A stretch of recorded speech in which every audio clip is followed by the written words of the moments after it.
12 গ্রেডে মঙ্গলবার থেকে নবম পে স্কেল কার্যকর, সর্বনিম্ন বেতন 22,250 টাকা।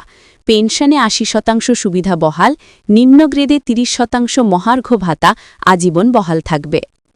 দীর্ঘ প্রতীক্ষার অবসান ঘটিয়ে অবশেষে সরকারি চাকরিজীবীদের জন্য নবম জাতীয় পে স্কেল কার্যকর হতে যাচ্ছে আগামী মঙ্গলবার থেকে।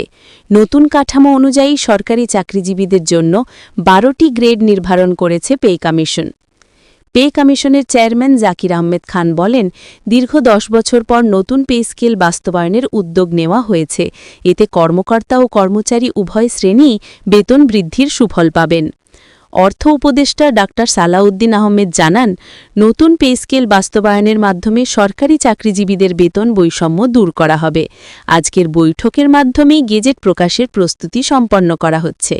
নতুন বেতন কাঠামোতে 1:4 অনুপাতে 12টি গ্রেডে বেতন নির্ধারণ করা হয়েছে। এর মধ্যে সর্বনিম্ন বেতন 22,250 টাকা আর সর্বোচ্চ বেতন আগের তুলনায় উল্লেখযোগ্যভাবে বৃদ্ধি পেয়েছে। অর্থ মন্ত্রণালয়ের একজন ঊর্ধ্বতন কর্মকর্তা জানান, নতুন কাঠামোর ফলে সরকারি চাকরিজীবীদের আর্থিক নিরাপত্তা আরও শক্তিশালী হবে এবং কর্মপরিবেশে ইতিবাচক পরিবর্তন আসবে। নতুন পে স্কেল অনুযায়ী অবসরপ্রাপ্ত সরকারি কর্মকর্তাদের জন্য 80% পেনশন সুবিধা বহাল থাকবে। এছাড়া নিম্ন গ্রেডের বা 8 থেকে 12 গ্রেডের কর্মচারীদের জন্য 30% মহার্ঘ ভাতা আজীবন বহাল রাখার সিদ্ধান্ত নেওয়া হয়েছে। সরকারের পক্ষ থেকে জানানো হয়েছে যে উচ্চ গ্রেডের কর্মকর্তা ও নিম্ন গ্রেডের কর্মচারী উভয়েই একই বাজার থেকে কেনাকাটা করেন, তাই কম আয়ের কর্মচারীদের আর্থিক সাহায্যের জন্য অতিরিক্ত মহার্ঘ ভাতা অব্যাহত থাকবে।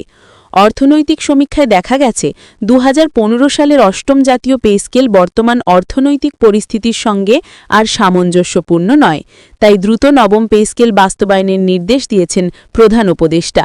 নতুন পে স্কেল বাস্তবায়নের ঘোষণায় সরকারি চাকরিজীবীদের মধ্যে স্বস্তি ও আনন্দের সঞ্চার হয়েছে। অনেকে একে দীর্ঘদিনের প্রতীক্ষিত পদক্ষেপ হিসেবে অভিহিত করছেন। আগামী মঙ্গলবার থেকে নবম পে স্কেল কার্যকর হলে সরকারি কর্মকর্তা কর্মচারীদের মাসিক আয়ে উল্লেখযোগ্য বৃদ্ধি ঘটবে।